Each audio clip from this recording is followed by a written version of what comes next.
The chains were never meant to hurt her, they were meant to erase her.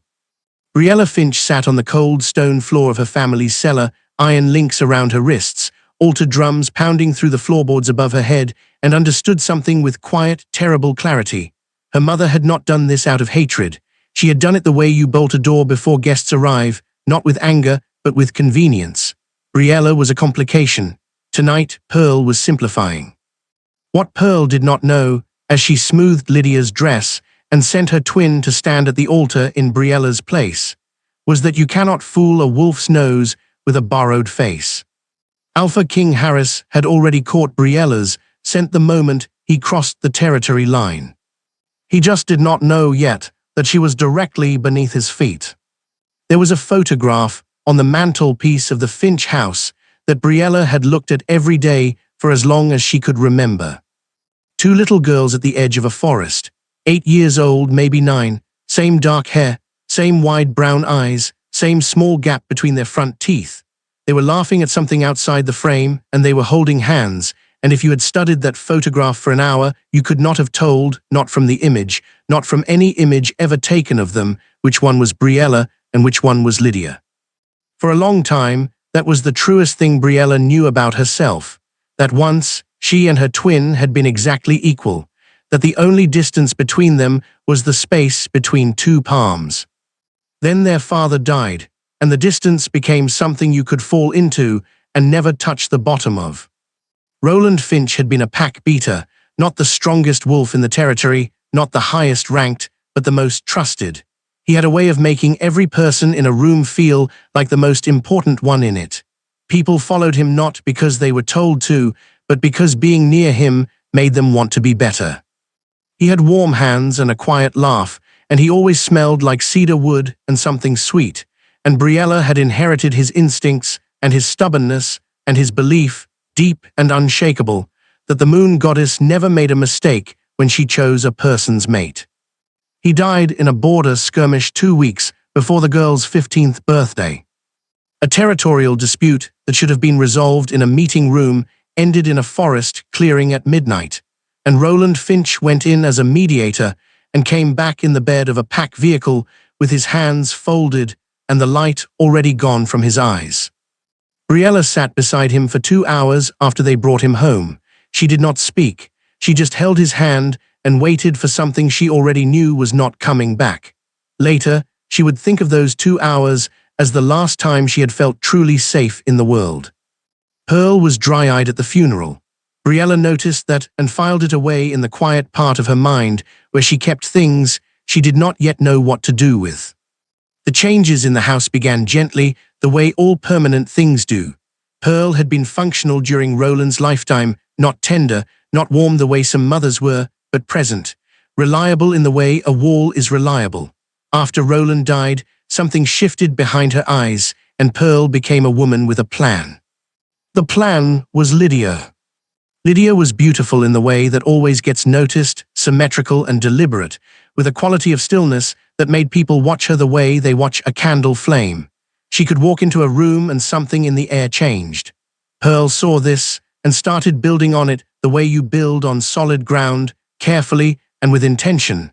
New dresses before every pack gathering.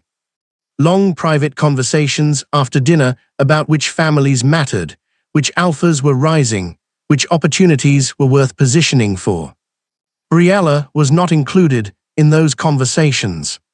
She told herself for a full year that she did not need them. Then she stopped lying to herself and saw the truth plainly. Pearl was not building Lydia's future. She was building a future with no space for Briella in it at all. It happened slowly enough that Briella nearly missed it. Her meals came after Lydia's. Her clothes were whatever remained when Pearl had finished shopping for her sister. At pack gatherings, Pearl placed her at the back of the group so Lydia has room to be seen, as if Briella being visible was a problem to manage.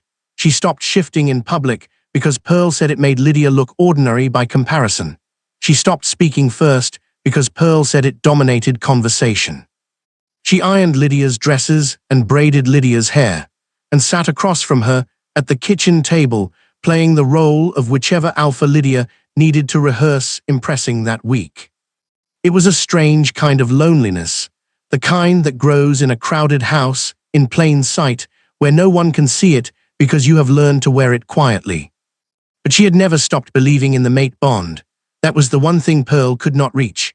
Her father had told her about it early, sitting with her on the back porch one evening when the moon was full and the forest was making its night sounds all around them. He had told her that every wolf carried a golden thread from birth, and that one day, on a sacred ceremony night, when the moon pulled the threads taut, she would feel it come alive. She would feel it lead her toward the person who completed her. "What if I miss it?" she had asked him. She had been 10 years old and worried about everything. Roland had smiled. "You won't, the bond doesn't miss, and neither will he." She had believed that then. She still believed it, 22 years old, and standing in front of the small mirror in her plain room on the morning of the altar ceremony, smoothing the white dress she had kept folded in tissue paper for 3 years. The thread in her chest was already moving, already reaching. Something was close, something that had always been meant to be close, and for the first time in a very long time, Briella let herself feel the particular warmth of hope. She walked out of her room, and directly into the end of everything she thought she had. Pearl called both girls to the sitting room at mid-morning. She was already arranged in her chair when they arrived, dressed too carefully for the time of day, her hands folded in her lap. Briella noticed the details the way she always noticed Pearl's details, the slight elevation of her chin, the deliberate placement of everything in the room. Pearl only set a stage when she intended a performance. "Sit down," Pearl said pleasantly. "I have something to tell you both." She told them about the Alpha King last, the way you save the most important information for the moment when the listener is already off balance. She began with the ceremony details. The time, the witnesses, the protocol. Lydia listened with practiced interest, the kind that meant she already knew everything being said. Briella felt the thread in her chest flutter with something she could not name yet. Then Pearl said his name. Harris. Not a regional alpha, not a pack leader from a neighboring territory. Alpha King Harris, ruler of all wolf territories, the man whose words shaped the laws every pack in the land lived by.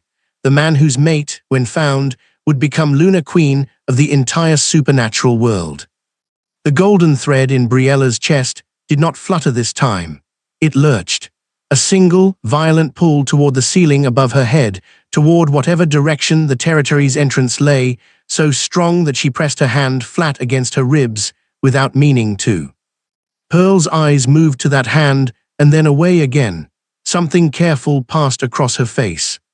"Your Majesty is attending our pax ceremony personally," Pearl continued, her voice smooth and even. "It is a great honor, and I have decided that Lydia will represent this family at the altar tonight." The room went very quiet. Briella's voice, when it came, was steadier than she expected it to be. "Mother, the altar ceremony is for every eligible wolf in the pack. I am eligible. I have been preparing." "I know what you have been preparing," Pearl said, still pleasant, still perfectly arranged. "And I understand what you feel you deserve, but this is not about what you deserve, Briella. This is about what is best for this family." "The bond," Briella said.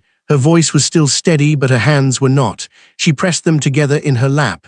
"I can feel it, Mother. I have felt it all morning. My mate is coming tonight, if I am not at the altar." "Feelings," Pearl said softly, "are not strategy." She turned her gaze to Lydia, who was sitting with her ankles crossed and her eyes on the middle distance, and something passed between them that made Briella's chest go cold. "Lydia will attend the altar tonight. You and Lydia share a face. The Alpha King has never seen either of you. He will not know the difference. And Lydia is everything a king needs, composed, gracious, prepared." "And I am not?" Briella asked. Pearl looked at her, not unkindly. That was somehow the worst part. "You are your father's daughter," she said, "stubborn and too clever for your own good, and incapable of letting a room lead you. Those things had their place when Roland was alive. They have no place in the life I am building now." Briella stood. "I am going to that ceremony." She got as far as the hallway. The 2 men Pearl had hired, she found out later they were from a border pack, people who owed Briella nothing and Pearl a week's wages, were already positioned. She had not heard them arrive. She had not heard anything, because she had been in her room all morning with hope wrapped around her like a coat, and hope makes you careless about the sounds a house is making. She did not go down without a fight. She was Roland Finch's daughter, and she had her father's stubbornness and a wolf that was stronger than Pearl had ever given it credit for. But there were two of them, and the hallway was narrow, and Pearl had planned this with the quiet precision of someone who had been thinking about it for a long time. The cellar stairs were cold. The cellar itself was colder. The chains were not improvised. That was the thing that hit Briella hardest, not the iron itself, not even the dark, but the realization, as her eyes adjusted and she made out the bracket bolted into the stone wall, that those rings had been installed deliberately. The metal was new. The bolt was clean. Someone had come down here and drilled into this wall with the specific intention of holding her here tonight. Pearl had planned this weeks ago. She had stood in this cellar and planned it, and then walked back upstairs and sat at the dinner table and asked Briella how her day had gone and listened to the answer. And Briella had talked, and Pearl had nodded, and neither of them had known, or one of them had known, and one of them had not, that the chains were already waiting. The last thing Pearl said before the cellar door closed was not cruel. It was almost gentle, which was the most devastating thing it could have been. You were always a complication, Briella. Tonight, I am simplifying. The bolt slid home. The footsteps retreated. The drums above started not long after, and Briella was alone in the dark with the most important night of her life happening 3 floors above her head. The first hour, she fought. She tested every link of the chain with both hands methodically, starting from the wall bracket and working outward. She was a strong wolf, stronger than Pearl had wanted anyone to notice, but the iron was new and solid, and the bolt was deep in the stone. She screamed until her throat felt like the inside of a chimney. She kicked the underside of the cellar door until her foot ached. She pressed her face to the gap at the bottom of the door and screamed again, and heard the altar drums start above her head, and understood that no one in that house was listening for her voice. The thread in her chest was frantic now. It pulled so hard she had to press both fists to her sternum just to breathe around it. Her mate was close, not just in the territory, close, inside the house maybe, or nearly. She could feel the approach the way you feel weather coming, a pressure change in the air, a shift in everything. And she could not get to him, she could not get out. The second hour, she stopped screaming. She sat down on the cold floor with her back against the wall and let herself be still. The drums above had settled into a slow, beautiful rhythm. She could hear voices too, soft and indistinct, the sounds of a ceremony she should have been at. And underneath all of it, she could feel the thread pulling and pulling and pulling, and the effort of resisting it, of not being able to follow it, was a physical pain she had not expected. She thought about her father. She thought about him clearly and deliberately, the way you think about something important when you need to stay steady. His hands, his voice, the way he had always introduced her first, before Lydia, before anyone. "This is my Briella," he would say, as if her name in his mouth was something worth presenting carefully.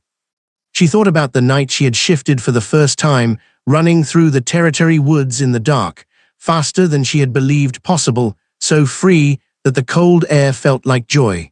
She thought about coming back to find him on the porch. "There you are." She held that memory like a lantern in the dark cellar and breathed and breathed and breathed. Then the third hour came, and something her father had said a long time ago, something she had filed away in the part of her mind where children keep things they don't fully understand yet, surfaced from the bottom of her memory like something coming up for air. She had been 9 years old. They had been sitting at the edge of the territory woods on a warm evening, watching the pack wolves move through the trees in the distance. "Papa," she had asked, "what if I can't find him? What if the ceremony comes and I can't get to him?" Roland Finch had looked at her with the particular patience he reserved for questions that mattered.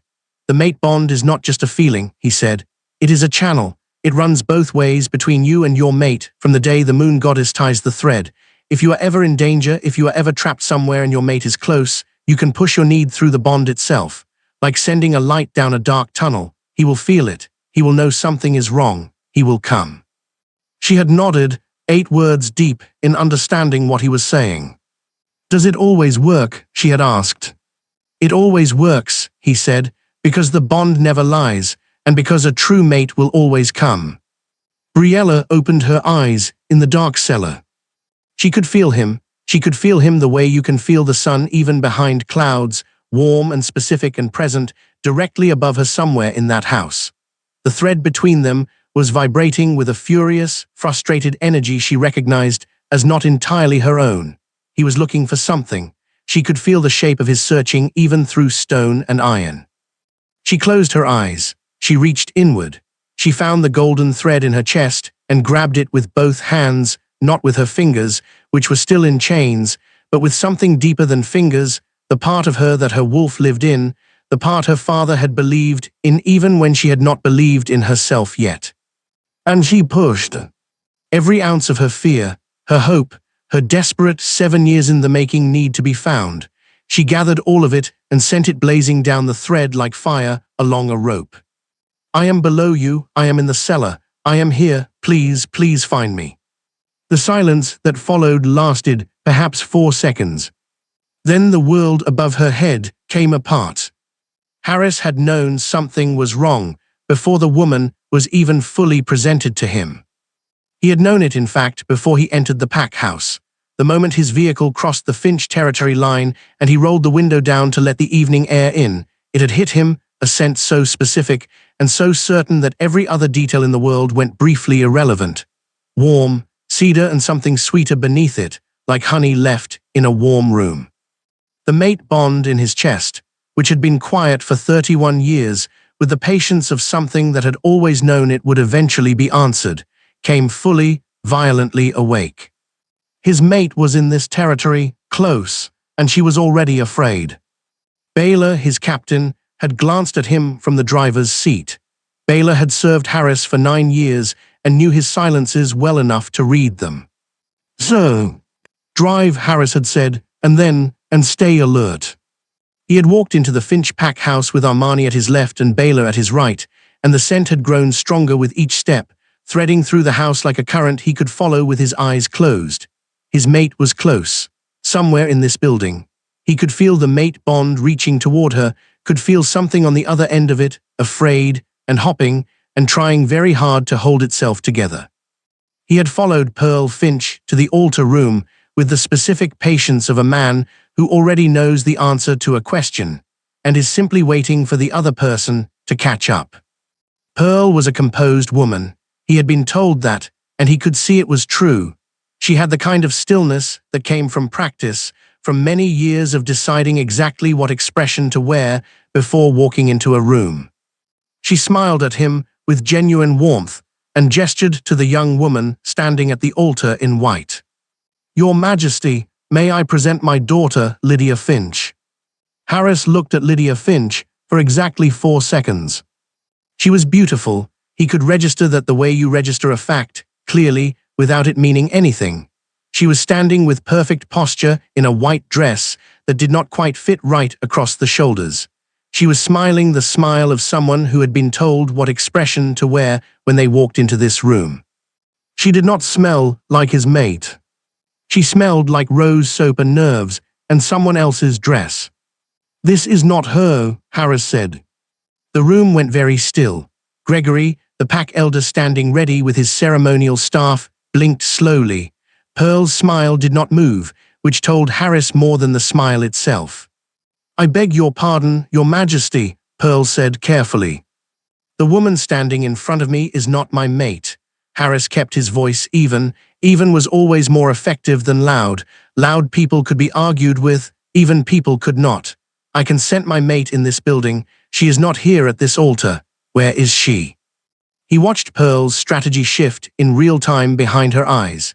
It was an impressive performance, he could admit that. She pivoted from confusion to gentle concern to the suggestion that perhaps the bond was simply unfamiliar to him, that he had never experienced it before and might be mistaking nerves for. I have been Alpha King since I was 23 years old, Harris said, and something in his voice made 2 of the pack witnesses take a quiet step backward. I have spent 8 years learning to trust what I sense.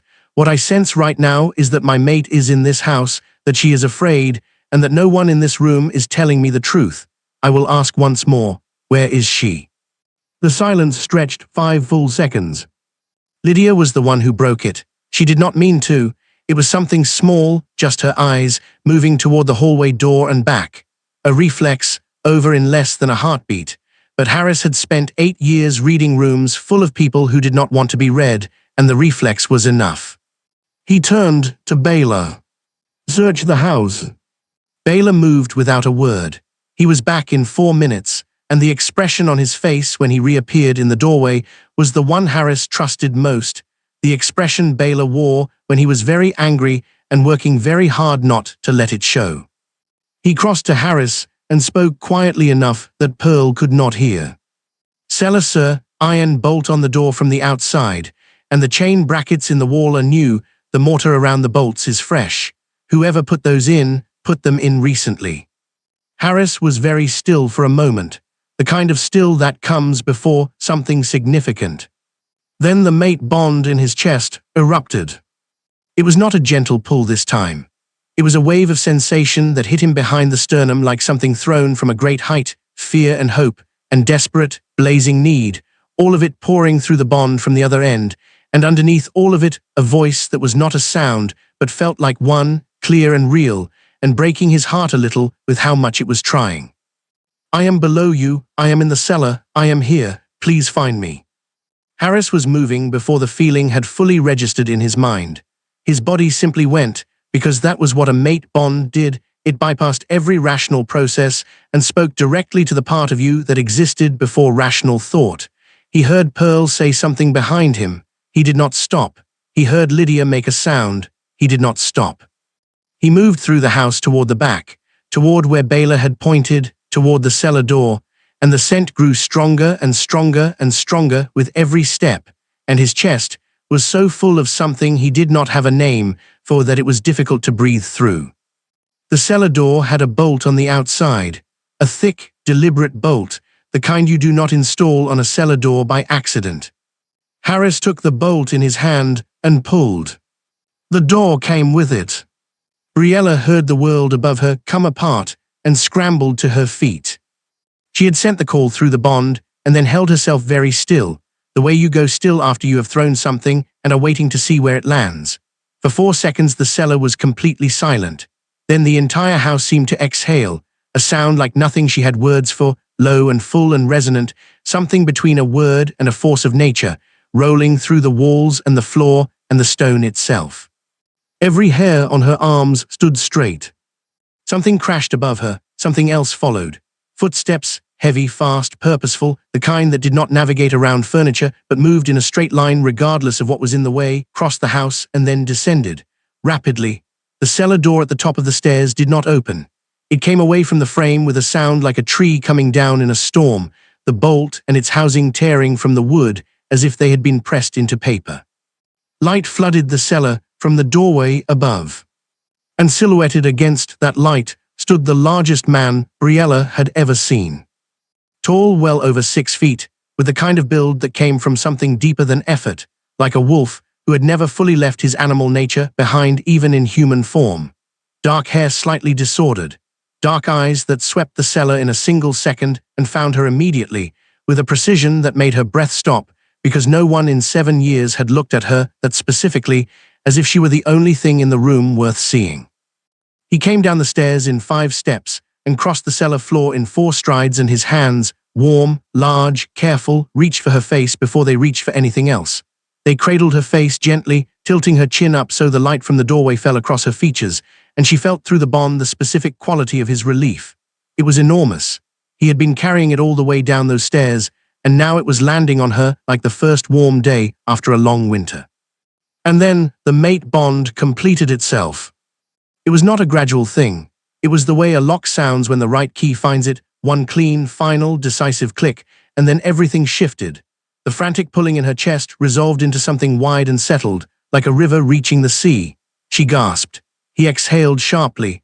Both of them swayed, and his hand moved from her face to her waist with the automatic precision of someone catching something they cannot afford to drop. The chains. He looked at them with something in his expression that was very controlled and very dark. Then he put both hands on the links and pulled, and the iron gave like it had always been willing to give, had simply been waiting for the right person to ask. There was no key, there had never been a key.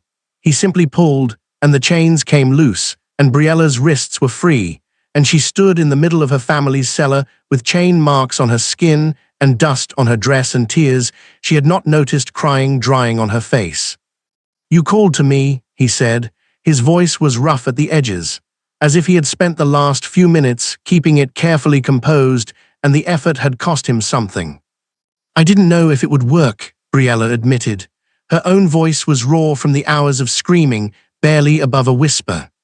"It always works." He said it with such simple certainty that something inside her cracked open a little. Not painfully, more the way a window opens, the way something that has been sealed for a long time suddenly has air moving through it again. He was scanning her, not intrusively, methodically, the way someone looks at a thing they are responsible for and need to assess. His eyes moved over her wrists where the chain had been, over the tear on her shoulder seam, over her face and throat, and she could feel through the bond the running inventory he was taking and the particular quality of anger that was building underneath it. "Are you hurt?" he asked. "Only my pride," she said. It was almost a reflex, something she said the way people say they are fine when they are not completely fine, but are not willing to be the kind of person who says so. She expected him to accept it and move on. He did not accept it and move on. He looked at her for a moment with an expression that suggested he knew exactly what "only my pride" meant when someone said it in a cellar after being chained to a wall, and he was not going to pretend it meant nothing. "Your name," he said instead, quiet, almost careful, the way you ask for something you already know the value of. "Briella," she said, "Briella Finch." Harris, his jaw was tight, but his eyes on her were still gentle. "And you, Briella Finch, are exactly who I have been looking for." He said it simply, not like a declaration, like a fact he had known for some time and was only now getting the opportunity to say out loud. The mate bond hummed between them, warm and permanent, and Briella stood in the wreckage of her chains and felt, for the first time in 7 years, found. They came up the cellar stairs together, Briella's hand in Harris's. He did not pull her or rush her. He simply moved beside her with his hand wrapped around hers in the particular way of someone who was not planning on letting go, and she was grateful enough for that small steadiness that she did not find words for it. Some things did not need words yet. Some things were still too new to fit into sentences. The kitchen at the top of the stairs stopped her in her tracks. She had not heard all of it from the cellar, not the full scope of what had happened when Harris had moved through the house, but she could see it now.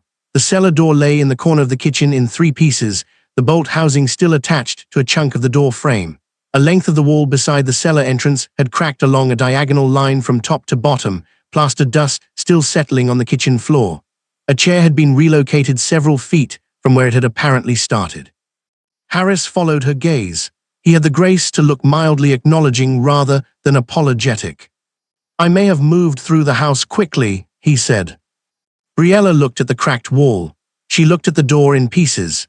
She thought about the fact that this man, the Alpha King, the most powerful wolf in all the territories, had moved through her family's home like something that could not be stopped and could not be redirected and had not been interested in trying, all to get to her. To a girl who had been invisible in this house for 7 years. Something shifted in her chest that was not the mate bond. It was something quieter, something of her own. Baylor appeared from the hallway, took one look at the two of them, and had the extraordinary professionalism to simply nod and step aside. They walked through the house toward the altar hall, and Briella's feet knew every floorboard by sound, every corner by memory. She passed the kitchen table, where she had always sat at the far end, away from the center. She passed the narrow hallway where Pearl had once made her wait outside during a family gathering because the room was too full. She passed the small side table where her father's other photograph, the one Pearl had moved off the main mantelpiece after he died, had sat in reduced dignity for 7 years. She reached for it without stopping and picked it up, just held it as they walked. Harris glanced at it. "Your father?" "Yes, sir." A pause. "You have his eyes," he said quietly. He had seen exactly one photograph of Roland Finch in the time it took to cross a hallway, and he had noticed anyway. Briella filed that away in the new part of her chest that was already quietly collecting the things Harris did. Baylor fell into step beside Harris and spoke in a low voice. The chain brackets in the cellar wall. I checked the mortar, sir, fresh, no more than 3 weeks old, and I found the supply receipt in the housekeeper's ledger. He held it out, a small folded paper, the kind shops gave you to confirm a purchase. Briella did not look at it. She did not need to. She had already understood, the moment she saw the chains, that they had been installed with planning. That the cellar had been prepared for her weeks before tonight. That Pearl had sat across from her at dinner for 3 weeks, knowing what waited downstairs. Harris took the receipt. He looked at it for a long moment. Then he folded it and placed it into his jacket pocket with the careful deliberateness of someone preserving evidence. They stopped in front of the hallway mirror. Briella had not intended to look. She simply glanced up, and there she was, the dust on her dress, the fraying at the shoulder seam where the fabric had caught on a chain link, the chain marks faintly visible on both wrists, her hair half undone from its braid. She looked like someone who had been through something, because she had. The instinct was immediate and old. Smooth it down, apologize for how she appeared, make it smaller, make herself smaller. She had been making herself smaller in this house since she was 15 years old, and some habits reached for you without permission. Harris stopped beside her. He looked at her reflection, not his own. You look like someone who survived something, he said, low and plain and completely sincere. That is not something to be embarrassed about. That is something to remember. Briella looked at her own face in the mirror for a long, steady moment. Then she straightened. She stood up to her full height, which she had been mildly rounding her shoulders away from for years, and felt the difference move through her spine like something unclenching.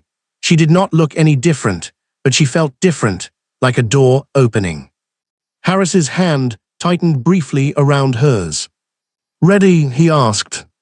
She thought about 7 years of being the wrong twin, the inconvenient daughter, the complication. She thought about chains in a wall that had been installed for her specifically. She thought about her father on the back porch, about the thread in her chest, about the man standing beside her who had followed that thread through a house and through iron to find her. Yes, she said. And she walked through the door into the room where Pearl was waiting. Every head turned when Harris pushed the door open. The altar hall held perhaps 30 witnesses, pack members and their families, a handful of neighboring pack representatives who had been invited for the occasion, Gregory, the pack elder, standing near the altar with his ceremonial staff. All of them had been standing in various states of anxious murmuring when Harris had abruptly left the room 15 minutes earlier. Now they were very still. Pearl and Lydia stood near the altar. Pearl's composure was intact. That was what Briella noticed first. After everything, the composure was still perfectly in place, like a mask that had been worn so long it had forgotten it was a mask. Lydia stood slightly behind her, and her composure was not intact. She was pale and her hands were clasped too tightly, and she could not quite bring herself to look at Briella directly. That somehow was the thing that hurt most. Not Pearl, who had never pretended to love her equally, but Lydia, who had stood in that sitting room this morning and said nothing while their mother laid out her plan, who had put on Briella's dress and walked to Briella's altar and opened her mouth to claim Briella's future, and could not even look her in the eye about it now. Briella looked at her sister for exactly 1 second, then she looked away. Harris led her to the center of the room and stood beside her in the particular way that made his position completely clear without requiring a word. Not in front of her, protecting her, beside her with her, his shoulder aligned with hers, his hand still in hers, his attention on Pearl. I would like, he said quietly, to understand what happened in this house tonight. Pearl spread her hands in the gesture of a woman with nothing to hide. Your Majesty, I believe there has been a misunderstanding. Briella has always been. Briella was chained in your cellar, Harris said, not louder, quieter, with iron brackets that were installed 3 weeks ago. I have the purchase receipt. He touched his jacket pocket. I would like you to explain to this room, which contains 30 witnesses and a pack elder, why you made that purchase and what you intended it for. The composure flickered, just for a moment, like a candle flame in a draft. I was concerned, Pearl said carefully, that Briella would interfere. She has always been difficult, unpredictable. I made a decision, perhaps too extreme, to ensure the ceremony could proceed. You chained your own daughter to a wall so you could send a different daughter to stand at my altar. Harris's voice was still even, still quiet. He did not need volume. The room was already holding its breath, and you are describing that as a concern about interference. Briella is not. Pearl stopped, recalibrated. She has never been suited for something like this. Lydia is refined, trained. She is everything an alpha king should. She is not my mate, Harris said. Your daughter Lydia is not my mate. She does not carry the scent the moon goddess attached to my bond. She is not the woman I came here to find. And you knew that when you planned this, because you put the wrong woman in chains and sent me an imposter. Something in Pearl's careful architecture finally gave. It did not give into tears or apology. It gave into something older and uglier, the thing that had always been underneath the composure, finally without enough cover to stay hidden. She looked at Briella. She was never supposed to be anything, Pearl said, and there it was, clean and plain, and said in front of 30 witnesses and a pack elder and the Alpha King himself. The thing she had lived by for 7 years, finally spoken out loud. She has never been the one this family was building toward. Roland may have believed otherwise, but Roland is gone. I have spent 7 years managing her, making sure she did not get in the way of the future I was creating, and I would do it again because Lydia deserved. Enough, Harris said at once. The room flinched. He let the silence after that word do the work that volume could not. Then he spoke, and his voice had the quality of something that had been decided long before tonight. Under pack law, interfering with a sacred mate bond is cause for banishment from the originating pack. Attempting to deceive an alpha king during a formal ceremony carries the penalty of exile from all territories under royal protection. He turned to Baylor. Captain, escort Pearl Finch and Lydia Finch to the territory border. Sunrise deadline. Anything they cannot carry in 2 bags is forfeit. Lydia finally looked up. Her eyes found Briella's across the room, and for one moment Briella saw something in them that might have been genuine, not an apology, exactly, but the shape of one, the shadow where an apology would have been if Lydia was someone who could find her way to it. Then the guards were moving, and Pearl was turning with her spine rigid and her chin still elevated, every inch of her performance still in place, and Lydia followed her, crying quietly, and the door closed behind them both. The room was silent for a long beat. Then a woman at the edge of the crowd moved, older, compact, with the kind of face that had taken many years to arrange itself into something settled. She crossed the room directly to Briella and took both of her hands before Briella had time to react. Clara, she had been a friend of Roland Finch's for 30 years. She had come to his funeral and sat in the front row and cried when Pearl had not. Your father used to say, Clara told her, low and even, so that it was only between the two of them, that you were the one who had his courage. He said it exactly like that, not bravery, courage, the kind that costs something. She held Briella's hands and did not let go. He was right. I should have said so years ago. Briella held it together for 3 full seconds. Then her eyes filled, and she let them, because she was Roland Finch's daughter, and he had taught her that some things were worth feeling fully. Harris's hand found the small of her back, steady, present, not crowding her just there. She breathed. The altar room was quiet now, settled after the storm of the last hour. Baylor's guards had righted the altar, while Harris and Briella were in the hallway. The ceremonial candles were relit, their flames burning straight and calm in the still air. The flower offerings had been straightened. Gregory stood at the head of the altar with his ceremonial staff in both hands, and his weathered face held an expression that Briella took a moment to identify. It was relief. The deep, particular relief of a man who has spent long enough in his profession to know the difference between a ceremony that is right and one that is not, and is finally presiding over the right one. Harris stopped in front of the altar and turned to address the room. We will now complete the altar ceremony between myself and my true mate, Briella Finch. His voice carried easily, warm and certain. If any witness has an objection to declare, speak now. Not a single voice rose. Several people were nodding. One old beater near the back wall, a man who had known Roland, who had watched Briella grow up invisible in her own house, pressed his knuckles briefly to his mouth and looked at the ceiling. Clara was holding her own hands together tightly, smiling at them. Armani, Harris's senior advisor, who had maintained perfect professional neutrality through the entire preceding chaos, had the small, satisfied expression of a man who had hoped things would turn out this way and was glad to be right. Gregory began. He had presided over Roland Finch's mating ceremony. He told them quietly before he started. He said it to Briella specifically, as if he thought she should know that. As if the ceremony tonight was connected to that one, threaded back to it through time and the moon goddess's particular patience. The vows were simple, 2 questions each. Do you accept? Do you choose? And then the witness and the sealing. Harris's answer was immediate. No hesitation, no performance, just the clean, unhesitating certainty of a man who had known exactly what he wanted from the moment he walked through a door and caught a scent in the air. Briella's voice, when her turn came, was clear. She had expected it to shake. She had spent 6 hours in a cellar being afraid, and her throat was still raw and her wrists still bore the faint marks of iron, and she was standing at an altar in a torn white dress in front of 30 people who had watched her family keep her invisible for years. She expected her voice to carry all of that. It did not. It came out clean and certain, the way her wolf had always been when Pearl wasn't watching, the way she had always been, underneath the smallness she had taught herself to perform.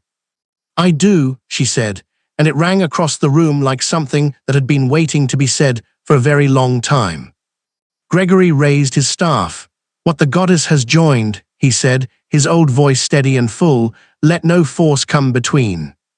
The mate bond in Briella's chest changed. She had felt it pulling and aching and straining for 6 hours. She had felt it confused and desperate and blazing with the effort of reaching across stone and iron towards someone it could not quite connect to. Now, at the moment Gregory's words fell over them both, it resolved, like a fist unclenching, like a breath finally drawn all the way in. The frantic energy settled into something wide and warm and permanent, the way a river settles when it finally reaches open water. She gasped, soft and involuntary. Harris caught it. His hand found her waist and steadied her, and she felt through the bond his own response to the sealing, something she could only describe as homecoming, the specific relief of a long search finally finished. He kissed her. He leaned toward her slowly, giving her all the time in the world, and when she rose to meet him the slowness ended. The kiss was warm and real, and then it was more than that, the kind that made the pack elder politely study his staff and the witnesses find somewhere else to look, and it was nothing like a performance and everything like a beginning.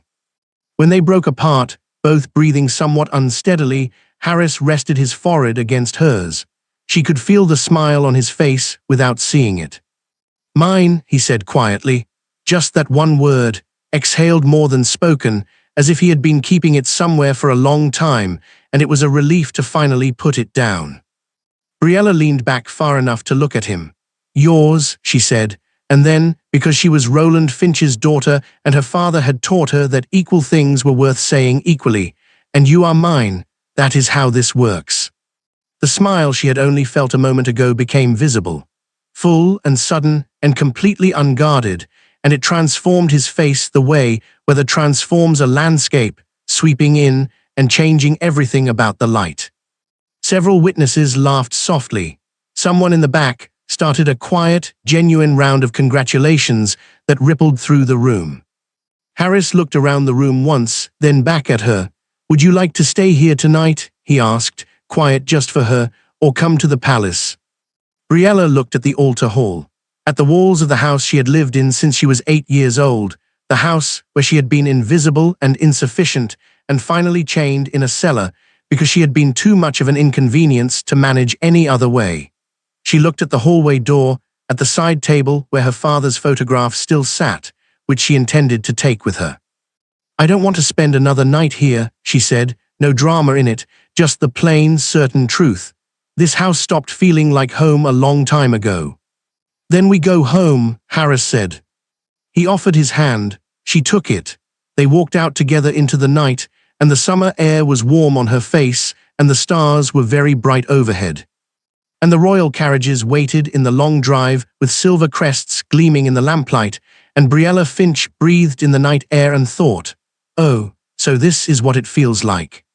This is what it feels like when a door opens." The inside of the carriage was warm and softly lit by a small lantern fixed to the wall, and it smelled like leather and night air, and faintly now like Harris, which the mate Bond registered with a satisfaction that was almost embarrassing. Baylor and Armani rode outside. The second carriage followed with the guard. Inside the first one, it was just the two of them, and the road, and the stars visible through the window, and the particular quiet that settles after a very long night when the urgent things are finally over and the real ones are just beginning. Briella sat with her father's photograph in her lap and her hands folded over it and looked out the window for a while without talking. She was not uncomfortable. She was simply full. The evening had left her somewhere past the capacity for clever conversation, and she had spent enough years performing the version of herself that others needed that she had learned to recognize the difference between a silence that needed filling and one that did not. Harris did not fill it. He sat beside her with the ease of a man entirely comfortable with quiet, and she was aware of him the way you are aware of a fireplace in a cold room, warmly, specifically, grateful for the specific nearness of him. After a while he said, "I felt the bond stir when I crossed your territory line." She turned to look at him. "Not gently," he continued. He was looking forward, not at her, as if the words were easier that way. It woke up the way something wakes up when it has been waiting for a long time and has finally run out of patience. "I had the window down and I caught your scent and everything else went quiet, all at once." He paused. "I have not told many people this, but I had begun to wonder. 8 years as Alpha King and no mate found. Some of my counsel were starting to suggest that perhaps my bond had been unusually delayed, or that perhaps," he stopped himself. "It does not matter what they suggested. The point is that I had begun to listen to them slightly more than I should have." "And then you drove through a territory and smelled someone," Briella said. The corner of his mouth moved. "And then I drove through a territory and smelled someone, and every doubt I had accumulated disappeared in approximately 4 seconds." She thought about that for a moment, "when you walked in and saw Lydia." "I knew immediately," he said, no hesitation. "She did not smell like you. She was wearing your dress, I know that now, but the dress carries a faint trace of the person who wears it regularly, and underneath the ceremonial preparation and the nerves, it carried you, not her. I knew before she finished saying her name." Briella was quiet for a moment. Then she said something she had not entirely meant to say out loud. "No one has ever been able to tell us apart." "I imagine not," Harris said. "Most people use their eyes. Eyes can be fooled, scent cannot." He turned to look at her, and she felt the full weight of his attention the way you feel sunlight when a cloud moves off it, directly and warmly and all at once. "You will never be confused for someone else again, Briella, not by anyone who matters." That was not, technically, a romantic statement. It was a practical one. But the way he said it, with the flat, certain calm of someone stating a fact about how the world was going to be arranged from now on, hit her somewhere behind the ribs in a way she suspected was going to keep hitting her for a long time. She told him things then, piece by piece, not all at once, the way you share something you have been carrying alone when you are finally in the presence of someone with strong enough hands.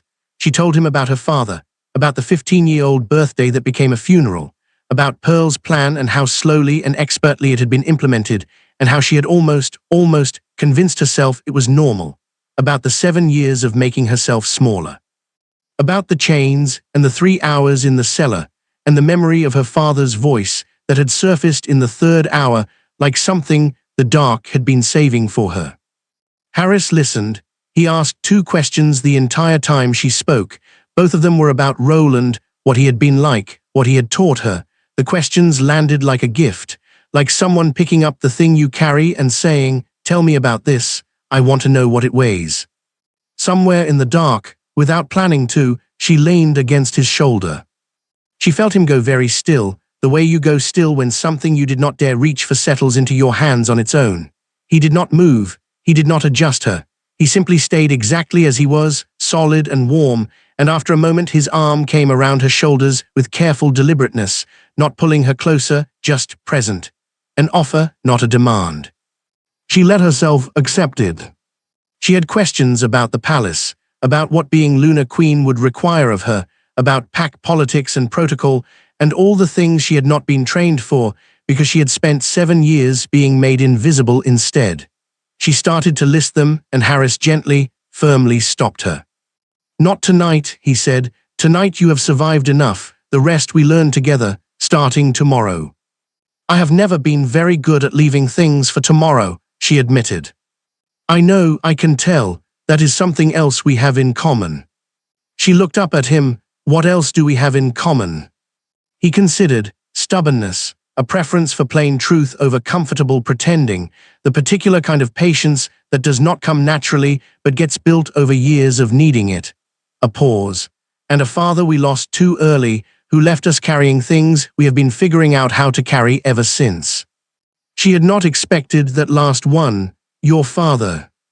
"When I was 19, he said, simply, "then, we have time for that story, we have a great deal of time." The palace appeared through the window then, and even in the dark, even in the distance, it was extraordinary.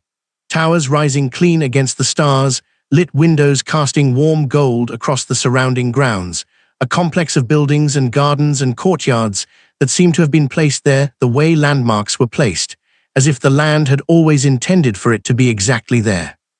Briella sat up straighter and looked at it for a long time without speaking.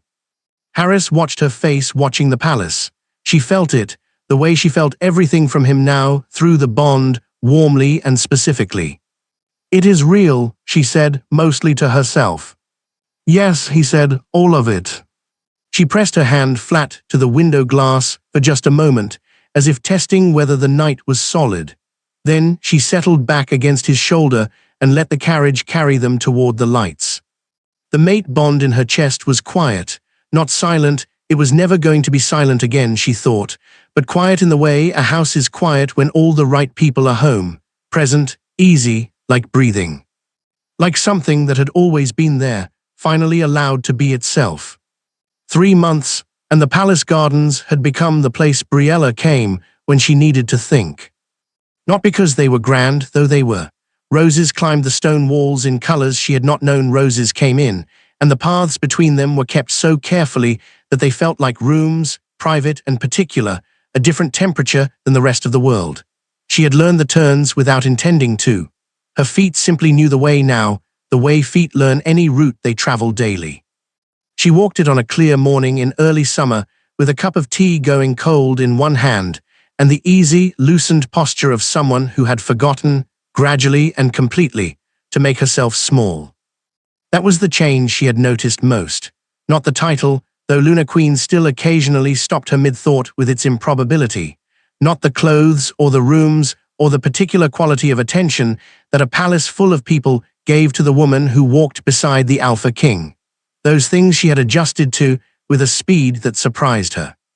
What surprised her more was the posture, the way she had, sometime in the second month, stopped rounding her shoulders, stopped lowering her voice in rooms with more than 3 people, stopped the small constant internal calculation she had been running for 7 years, the one that asked, before she spoke or moved or took up space, whether it would make someone else look smaller by comparison. The calculation had simply stopped. She had not decided to stop it. It had just run out of reasons to run. The Finch Accord had helped. It was a formal interpack policy that she had drafted in the 4th week, in consultation with Armani and 3 neighboring pack alphas who had agreed to review it. The accord required independent witnesses at all altar ceremonies, wolf witnesses from outside the hosting pack, specifically so that no family could manage who was seen and who was not. It required documented consent from all eligible wolves before the ceremony and a sealed record delivered to the Alpha King's Council. It required that any wolf who had been prevented from attending a ceremony they were eligible for could bring their case before the Royal Council within 30 days. Harris had signed it into law without changing a single word. She had not expected that. She had prepared a defense of each clause, anticipating the places where political convenience might push back against it. He had read it, asked her 4 clarifying questions, and signed it. "Why no changes?" she had asked. "Because you were right about all of it," he said, "and because you wrote it better than I would have." He had looked up at her over the document. "You were not trained for this, and you are better at it than people who have been trained for nothing else for years. I want you to know I find that deeply satisfying." 4 neighboring packs had adopted it. Armani was calling it the Finch Accord in all official correspondence, and Briella had found out 3 weeks after the fact and felt something she did not have a single word for. Pride was part of it, but also something more tender than pride, something that had her father's name in it. She was on the 4th turn of the garden path, thinking about a packet of correspondence from the Eastern Territories she needed to review before noon, when she heard Harris behind her. She knew his step. She had learned it the way you learn the particular sound of a voice that matters to you, quickly, without trying, so thoroughly that it was eventually indistinguishable from just knowing. "There you are," he said. She turned. He was crossing the garden from the side entrance that connected to the council chambers, jacket off, sleeves rolled to the elbow, the working version of him, the real one she had come to know. He had the look of a man who had been in a room with complicated people for several hours and was glad to be out of it.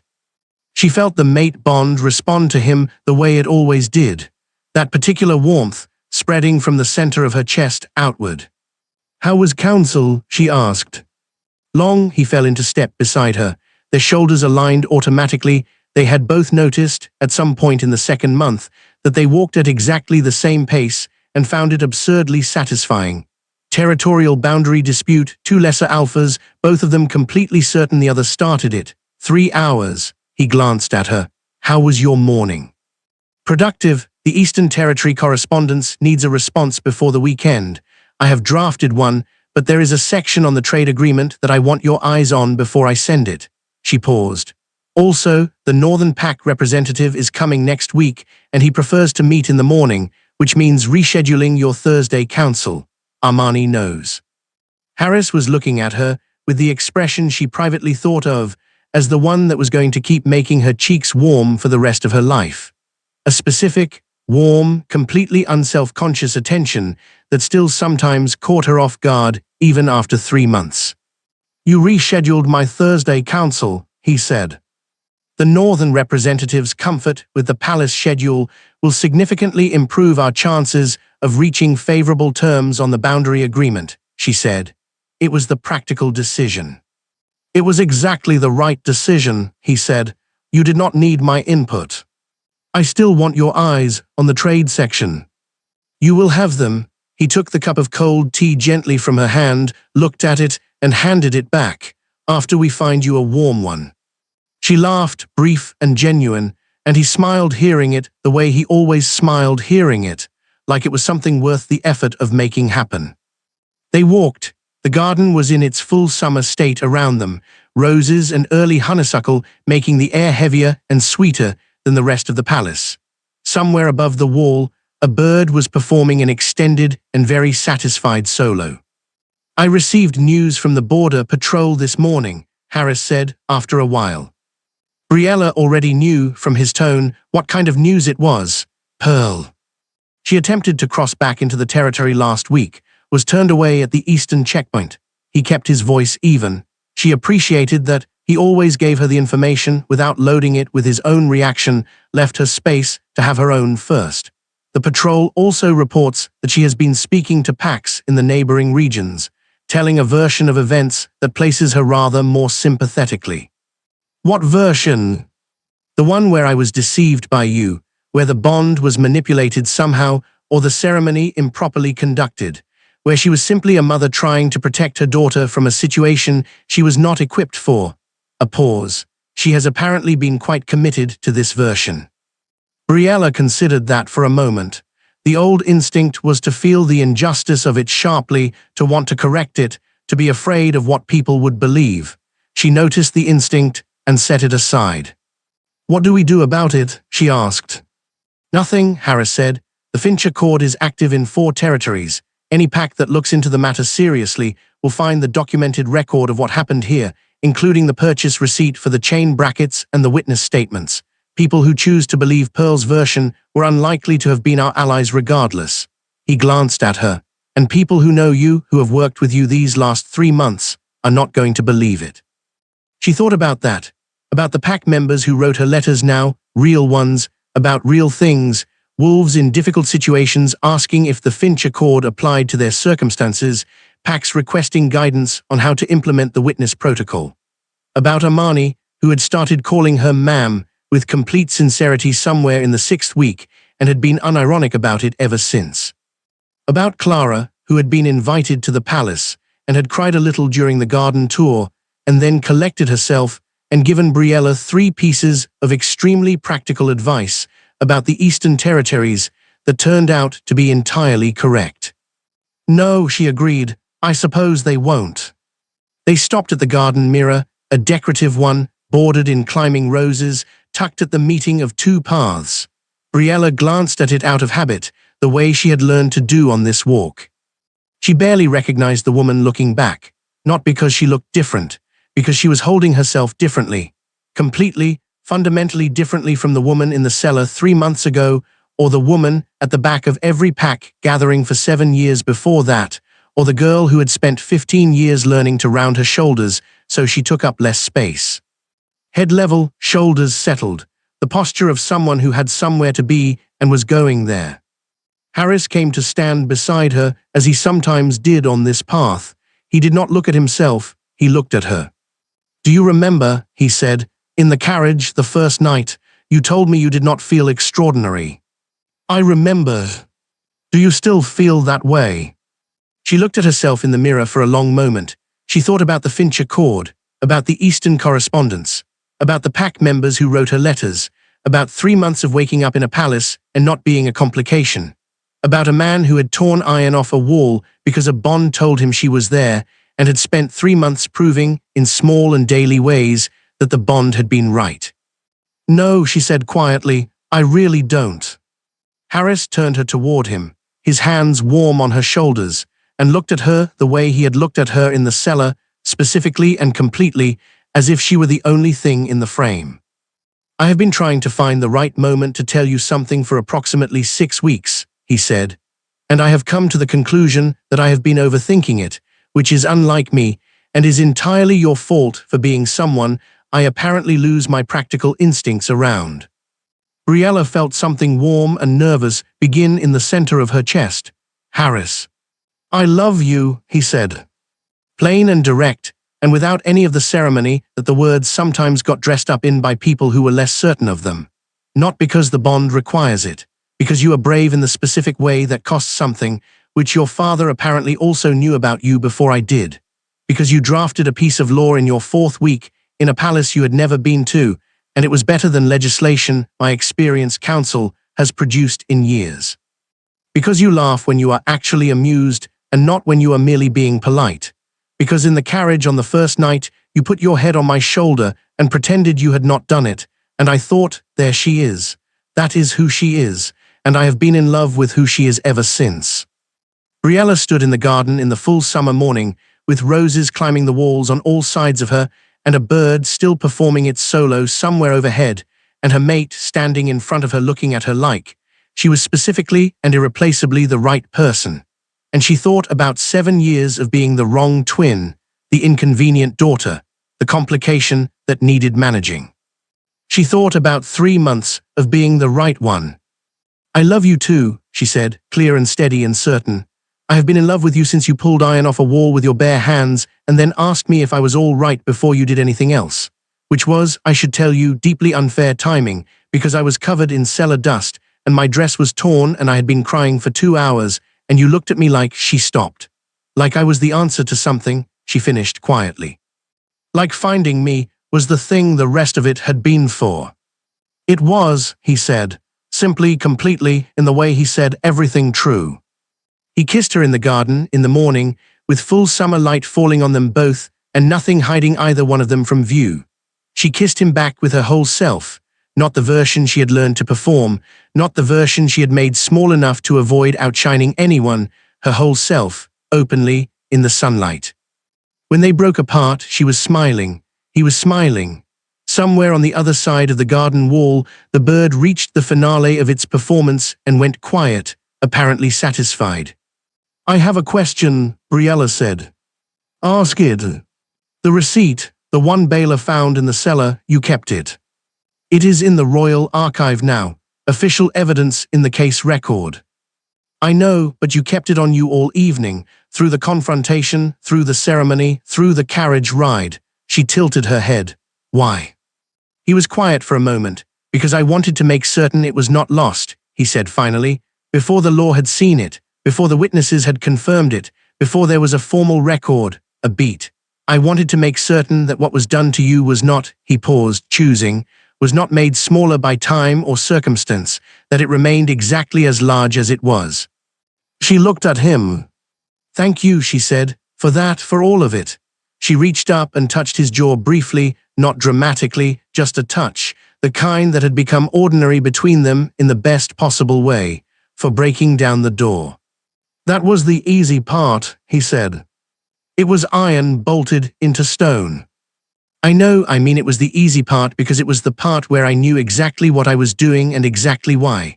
The hard part," he said, "was the years before, not knowing where you were or when I would find you, or whether," he stopped himself. "The door was nothing. The door took 4 seconds. The waiting was the hard part." She understood that. She had done her own version of the waiting, though she had not known who she was waiting for.